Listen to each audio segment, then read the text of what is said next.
Hello everyone, welcome back to Nepal online school. स्वागत छ हजुरहरूलाई एसई प्रिपरेसन क्लासमा। आजदेखि चाहिँ हामी एसई प्रिपरेसनमा म्याथमेटिक्स सब्जेक्टको च्याप्टर वाइज सोल्युसन सल्भ गर्न गइरहेको छौँ है, क्वेसनहरू सल्भ गर्न गइरहेको छौँ। र आज मैले फर्स्ट टपिक हाम्रो जेनरली फर्स्टमा हुने क्वेसन भनेको हाम्रो अर्थमेटिकसँग रिलेटेड हुन्छ र यही अर्थमेटिकसँग रिलेटेड क्वेसनहरू आज हामी सल्भ गर्न गइरहेको छौँ। अर्थमेटिकसँग रिलेटेड क्वेसन नम्बर 1 को एमा सोधिने क्वेसनहरू हामी सल्भ गर्छौँ है त। ल 1 को एमा सोधिने जेनरल खालको क्वेसनहरू चाहिँ यहाँनिर छ, त्यही क्वेसनहरू सल्भ गरौँ है। ल फर्स्टमा हामीसँग छ if the selling price of an article with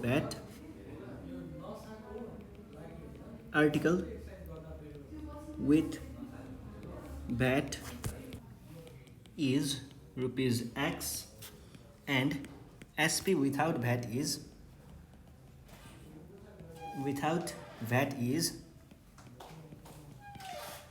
rupees Y. Write the formula to calculate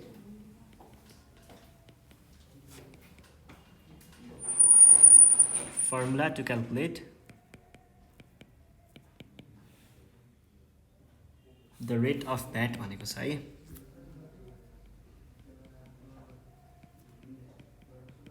यो छ क्वेसन। अब हेर्नुहोस् है, हामीले यहाँनिर के भनेको छ, के सोधेको छ, भ्याटको रेट भनेको भ्याट चाहिँ हामीले पर्सेन्टेजमा हेर्नु पर्दा कति छ भनेर सोधेको हो। र क्वेसनले के भनिरहेको छ, SP of an article with VAT, SP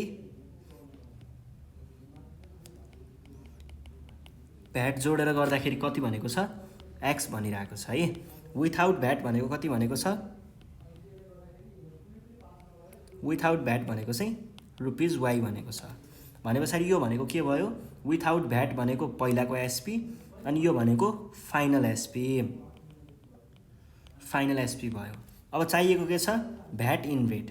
अब हेर्नुहोस् है, यसको लागि हामीले के गर्न सक्छौँ त, हामीलाई थाहा भएको कुरा वी नो, हामीलाई के थाहा छ त, भ्याट रेट अथवा भ्याट पर्सेन्ट भनेको सधैँ के हुन्छ, final SP minus SP divided by SP. भनेको यो एसपी भन्नुको अर्थ चाहिँ एसपी विथआउट भ्याट भन्न खोजेको है, टाइम्स 100% हुन्छ है। त्यो भन्यो भने केमा आयो त, भ्याटको रेट आउँछ है। त्यस्तो गर्दाखेरि ल टाइम्स 100% गरौँ है त, टाइम्स 100% भनेको के हुने भयो त, फाइनल एसपी कति छ, फाइनल एसपी क्वेसनले भनेअनुसार विथ भ्याट भनेको फाइनल एसपी हो है, X minus Y by Y times 100%। र यो नै हाम्रो के हो, क्वेसनले सोधेको फर्मुला हो। यो भइसके पछाडि अर्को क्वेसनमा जाउँ। अर्को क्वेसनमा हामीलाई के भनिरहेको छ भन्दाखेरि, राइट द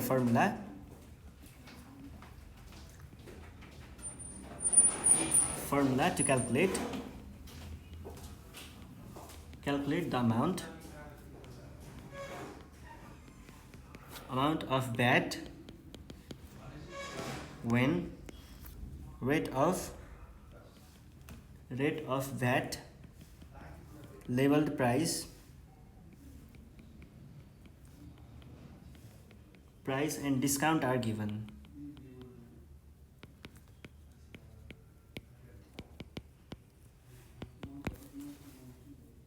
यो भनेको छ, write the formula to calculate the amount of VAT when rate of VAT labeled price and discount are given भन्ने है।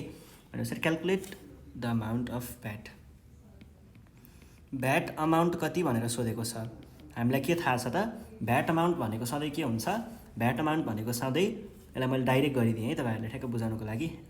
यस्तो गरौँ नि त, लेट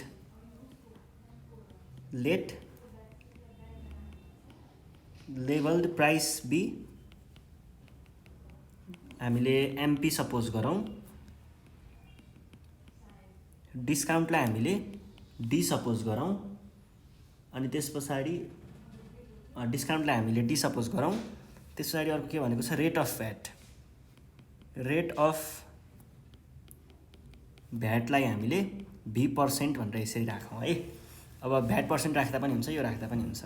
हामीलाई चाहिएको के हो, अमाउन्ट अफ भ्याट। अब हेर्नुहोस् त, वी नो, हामीलाई के थाहा छ त, भ्याट अमाउन्ट भनेको के हुन्छ, भ्याट अमाउन्ट भनेको के हुन्छ, भी पर्सेन्ट अफ एसपी हुन्छ है। भी पर्सेन्ट अफ एसपी भनेको के हुन्छ? भी पर्सेन्ट अफ एसपी। यो एसपी भनेको के हुन्छ? यो एसपी भनेको चाहिँ अब भ्याट इन्क्लुडेड भी पर्सेन्ट भइ नै हाल्यो। अफ भनेको टाइम्स राख्न सकिन्छ। त्यस पछाडि के हुन्छ? यो एसपी भनेको के हो? एमपी माइनस डिस्काउन्ट गर्यो भने एसपी आउने हो भने पछाडि हामीले यहाँ के राख्न सकियो त? MP minus D. यति लेख्दा भयो। अथवा यसलाई मिलाएर लेख्छु भन्नुहुन्छ भने रेट अफ भ्याट अनि लेभल्ड price minus discount.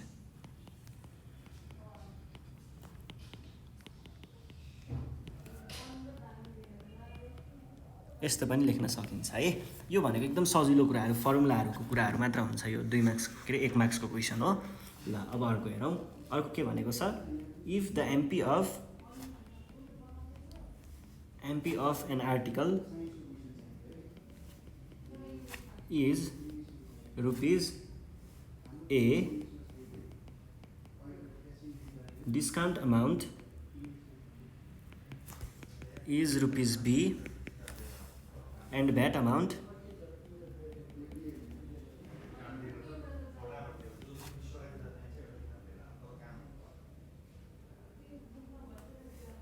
is rupees C, what is the rate of VAT? What is the rate of VAT भनेर भनेको छ। ल अब हेर्नुहोस् है, यहाँ के भन्यो? MP of an article is a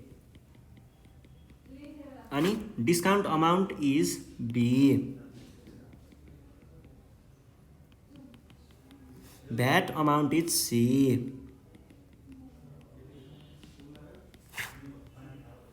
rate of VAT कति? रेट अफ भ्याट भनेको के हुन्छ? हामीलाई थाहा भए अनुसार चाहिँ we know rate of VAT भनेको के हुने थियो त? रेट अफ भ्याट भनेको सधैँ के हुन्छ? रेट अफ भ्याट भनेको भ्याट अमाउन्ट बाई एसपी। यो भनेको एसपी विथआउट भ्याट हो है, टाइम्स 100% हुन्छ। अब भ्याट अमाउन्ट कहाँबाट आउँछ फेरि? भ्याट अमाउन्ट चाहिँ हामीलाई क्वेसनले नै दिएकोलाई हामीले राख्न सकियो। कति भयो? C by SP. कहाँबाट आउँछ? एसपी भनेको चाहिँ एमपी माइनस डिस्काउन्टबाट आउँछ।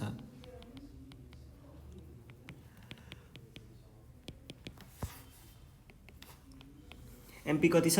MP is A minus B. This is our require answer है। यसरी हामीले सल्भ गर्न सकिन्छ। ल अर्को क्वेसनले के भनिरहेको छ? अर्को क्वेसन छ यहाँनिर, what will be the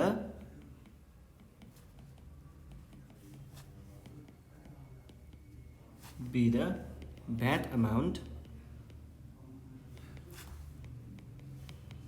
on the purchase of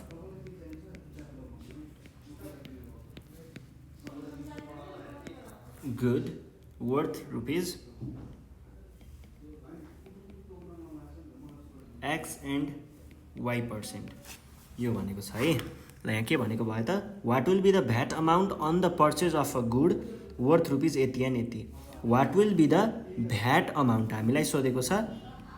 VAT amount कति भनेर, कति पर्चेज अफ गुड वर्थ यति, सरी रुपिज एक्स। यसको के भयो? पर्चेज भनेपछि एसपी भनेको सेलिङ प्राइस भनेको एक्स भयो। भ्याट अमाउन्ट आयो, एसपी आयो। अब त्यस पछाडि भ्याट अमाउन्ट खोज्नुपर्ने, एसपी आयो। अर्को हाम्रो भ्याट रेट दिएको छ यहाँनिर, भ्याट रेट है। भ्याट रेट कति दिएको छ? Y%। यदि यो इङ्ग्लिसमा लेखेको पढ्दा बुझिएन भने नेपालीमा पनि पढ्ने एकचोटि है। ल अब हेर्नुहोस्, अब यहाँनिर के भयो त? हामीलाई एसपी दियो, भ्याट रेट दियो, चाहियो के? VAT amount. एकदमै सजिलो छ, हामीलाई थाहा भएकै फर्मुला। वी नो कहिल्यै पनि भ्याट रेट भनेको कसरी आइरहेको हुन्छ? भ्याट रेट भनेको यहाँनिर कन्फ्युजनको एउटा पोइन्ट आउँछ, त्यसैले मैले यही फर्मुला युज गरेको है। भ्याट रेट भनेको चाहिँ VAT amount by SP times 100% ले आउँछ है। अब हेर्नुहोस् है, भ्याट रेटमा यदि तपाईँहरूले Y% राख्नुभयो भने भ्याट अमाउन्ट कति छ थाहा छैन, बाई एसपी। एसपी त एक्स छ, हेर्नुहोस् है, यहाँनिर तपाईँहरूले पर्सेन्ट राख्नुभयो भने यहाँ पनि पर्सेन्ट राख्ने। यदि यता वाइ मात्रै लेखिएको छ, पर्सेन्ट लेखिएको छैन भने यहाँनिर पर्सेन्ट राख्न पाइँदैन है। यतिकै डाइरेक्ट गर्दा हुन्छ। यो पर्सेन्ट दुवैतिरको काटिन्छ क्या खासमा, यसलाई काट्दा भयो। अब यो वाइलाई यता मल्टिप्लाई गर्ने कति आयो, XY। यो 100लाई यता डिभाइड गर्ने कति आयो, VAT amount. Or VAT amount भनेको के रहेछ त,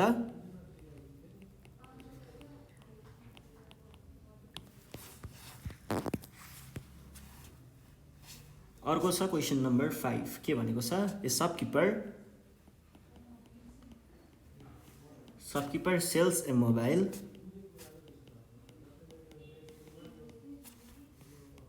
set and receives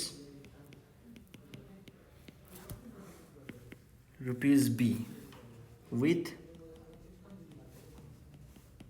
VAT ₹A. What is the price of mobile set?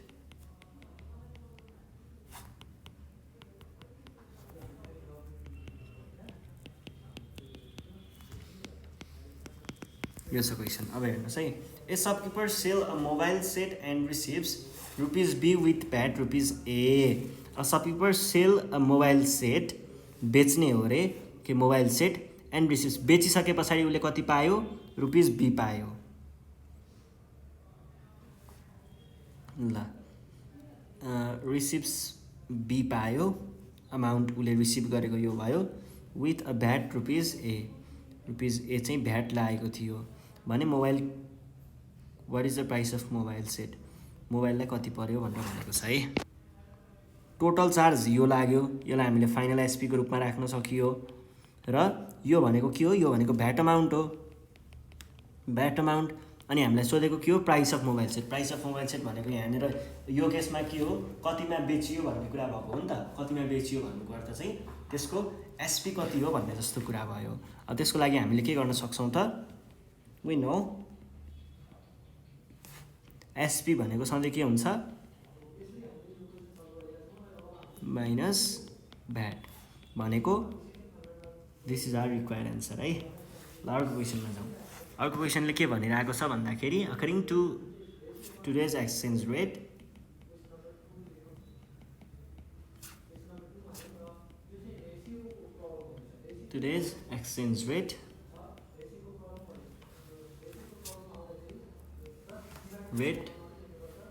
US dollar 1 equal to ₹X. Next day, if Nepali rupees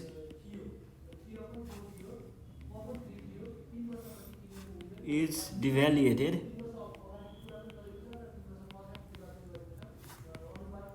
by 10% in comparison to American dollar,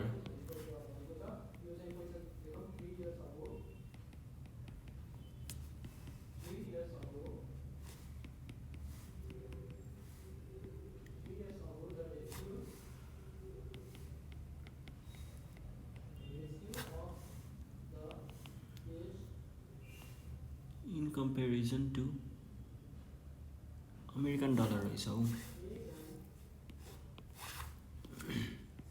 to American dollar,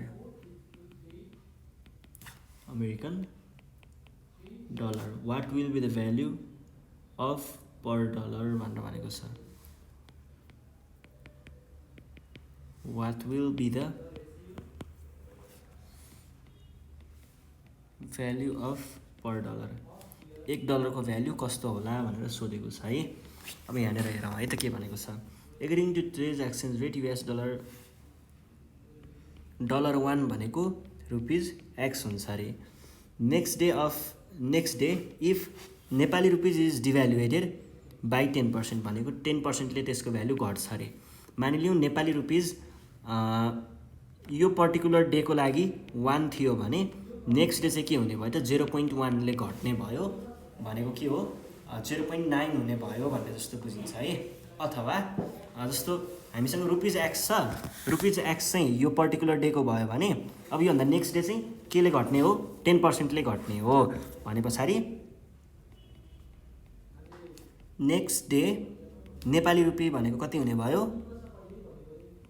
Nepali रुपी भनेको चाहिँ rupees एक्सबाट कति घट्नु पर्यो 10% के को त्यही rupees एक्सको 10% of x भनेको कति हुन्छ 10% अफ एक्स भनेको कति हो भन्ने भयो त ल अब यसमा हेर्नुहोस् है यसमा के भनेको छ according to today's exchange rate US dollar $1 equal to rupees X भनेको छ हियर US डलर 1 भनेको चाहिँ कति हुन्छ अरे रुपिज एक्स हुन्छ अरे next day of Nepali rupees next day if Nepali rupees is devalued है devalued by 10% in the comparison to American dollar what will be the value of per dollar भने पछाडि हामीले अर्को दिन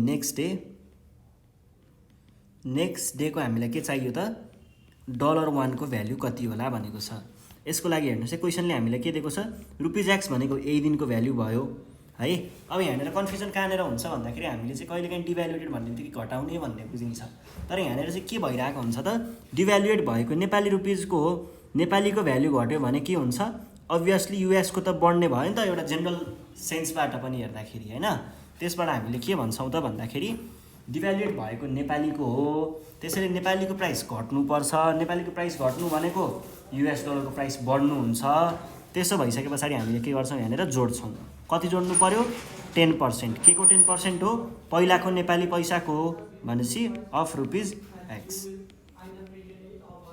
x plus 0.1 X equal to rupees 1.1 X है यो चाहिँ हाम्रो के भयो एन्सर भयो ल यो भइसके पछाडि अब हामी जान्छौँ हाम्रो नेक्स्ट क्वेसनमा नेक्स्ट क्वेसनले के भनिरहेको छ हेरौँ है त नेक्स्ट क्वेसन छ यहाँनिर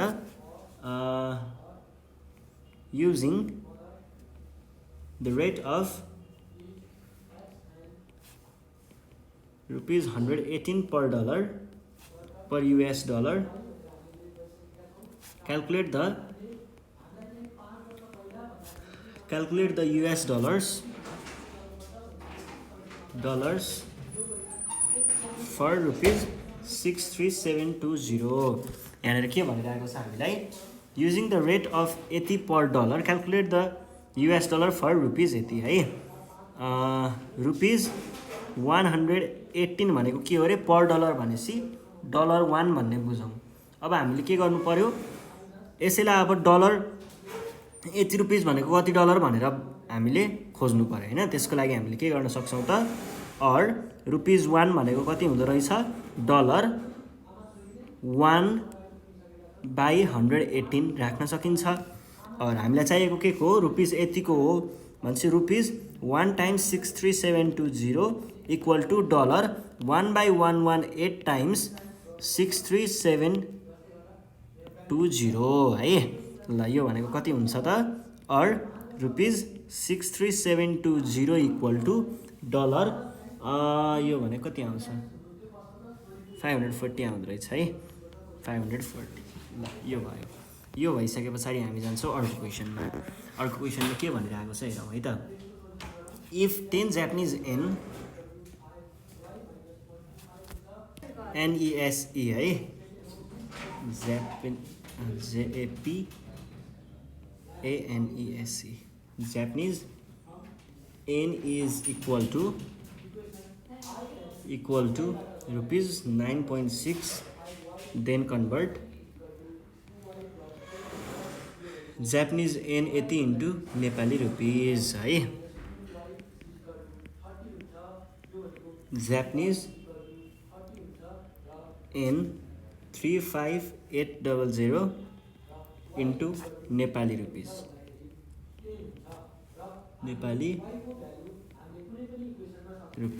है ल यहाँ के भनिरहेको छ Japanese yen is equal to rupees 80 then convert Japanese yen 80 into Nepali rupees यहाँ हामीलाई 10 जापानिज एन रहेछ है त्यही त ल हेर्नुहोस् है अब क्वेसनले के भनेको छ 10 जापानिज एन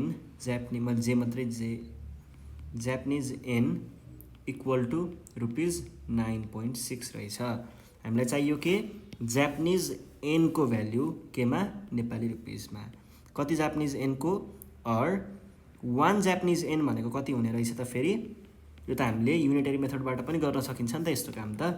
रुपिज 9.6/10 हुने भयो। और हामीलाई चाहिएको कतिको हो 35800 जापानिज एन बराबर रुपिज 9.6/10 टाइम्स यतापट्टि 35800 गरे जस्तै यतापट्टि पनि के गर्नु पर्यो 35800 गर्नु पर्यो। एउटा जिरो गयो। अब काम बाँकी रह्यो मल्टिप्लाई गर्ने। 3580 अनि 358 मात्र राखौँ अनि 9.6 भने कति भयो 6848 65 30 34 63 18 19 21 0 2 7 45 45 1 say 52 52 9 times 3 27 27 मा 5 भनेको 27 मा 5 भनेको 32 अनि यो भनेको 8 6 3 4 3 अनि एउटा 0 एउटा थप्लो भने कति हुँदो रहेछ यो भनेको 34368 is our required answer rupees 34368 है। यो चाहिँ हाम्रो के भयो त एन्सर भयो। यसरी सल्भ गर्न सकिन्छ है। ल अब अर्को क्वेसनमा जाउँ है त। अर्को क्वेसनले के भनेको आएको छ त अर्को क्वेसन छ यहाँनिर the buying and selling rate of US dollar in bank is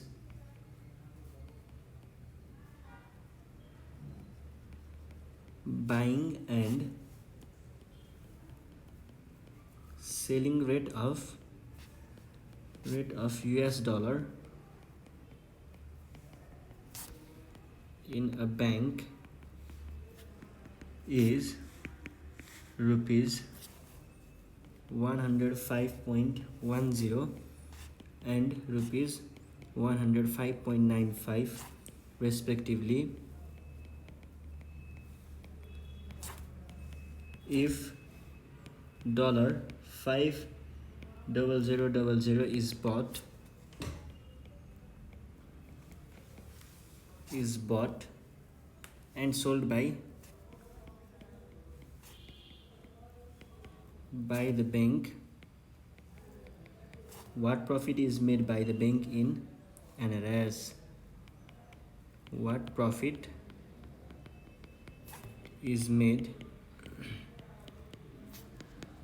by the bank in NRS?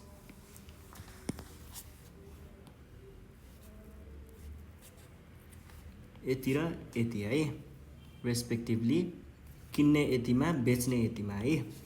If $5,000 पहिला सुरुमा त बाइङ रेट कति छ बाइङ रेट भनेको 105.10 अनि त्यहाँ पछाडि सेलिङ रेट भनेको कति छ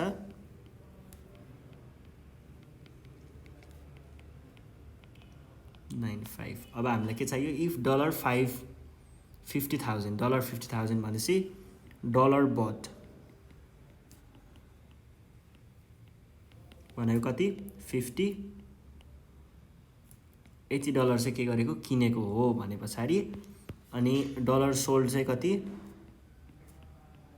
डलर सोल्ड भनेको कति भयो कति बेचेको छ सोल्ड गर्नको लागि त हामीलाई यसबाट जाने हो नि त भने पछाडि डलर यस्तो गरौँ डलर बट र डलर सोल्ड भन्दा नि डलरलाई पहिला नेपालीमा कन्भर्ट गरौँ है इक्वल टु कति हुने भयो NRS 50 1 2 3 टाइम्स 105 point कति हो 10 इक्वल टु नेपाली रुपिज कति किन्यो भन्ने कुरा निकाल्न खोज्दैछौँ हामी र यो भनेको कति हुन्छ त 50,000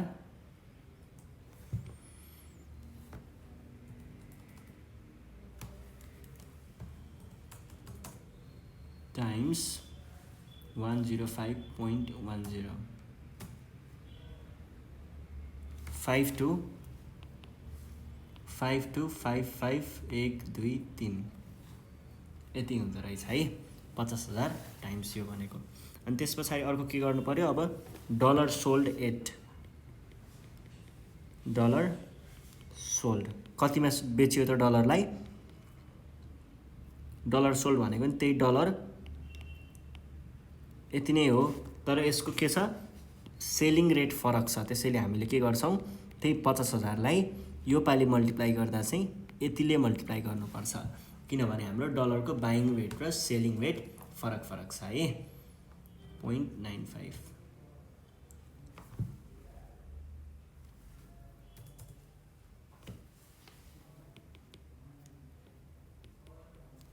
इक्वल टु रुपिज 529,500।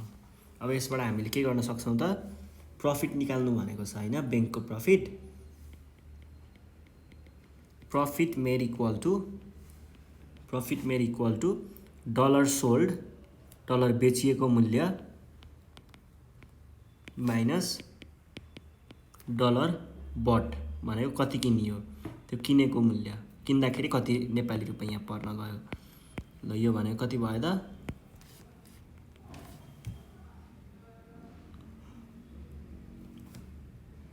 5255,123 मतलब 42500।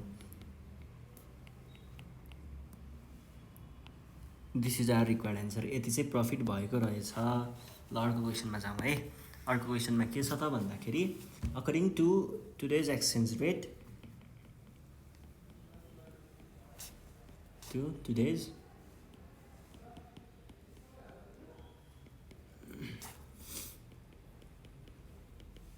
exchange rate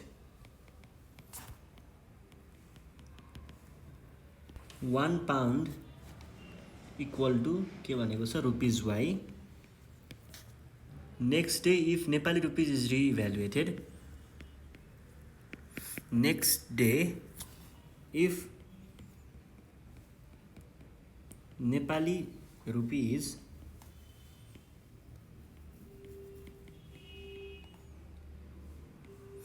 is re-evaluated by 10% in comparison to sterling pound,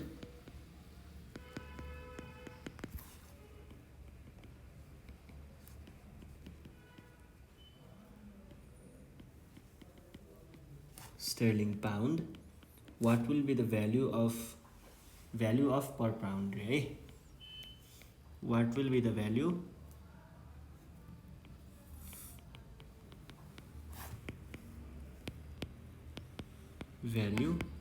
per pound? यो छ क्वेसन। अब यसको लागि हामीले के गर्छौँ त भन्दाखेरि, पहिला सुरुमा चाहिँ अहिलेको जस्तै अघि त्यहाँनिर एउटा डिभ्यालुएटेडको क्वेसन गरेको थियौँ, ठ्याक्कै त्यस्तै कुरा हुन्छ।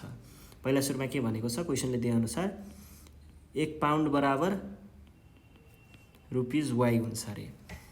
अब रिइभ्यालुएटेड भनेकोमा चाहिँ के हुन्छ त भन्दाखेरि, रिइभ्यालुएटेडमा चाहिँ अघि डिभ्यालुएटेडमा हामीले जोडेको थियौँ भने यसमा हामीले घटाउँछौँ। 1 भनेको रुपिज वाई। किन घटाउँछौँ भन्दाखेरि यहाँनिर हाम्रो नेपाली रुपिजको भाउ महँगेर गएको हुन्छ, त्यस्तो बेलामा हामीले पाउन्डको भाउलाई घटाउनु पर्ने हुन्छ, किनकि नेपालीको भाउ बढेको हुन्छ है। एउटाको बढ्दा एउटाको घट्ने हिसाबले पनि माइनस कति 10%। के को 10%? यो त 10% यसैको 10% हो भनेको रुपिज वाईको।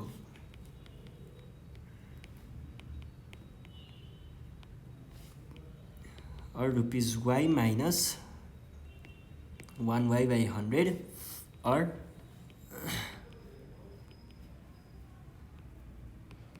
10 होला, 100 होइन। Rupees 10y minus 1y by 10 भने कति हो त, 9y by 10 which is our required answer है।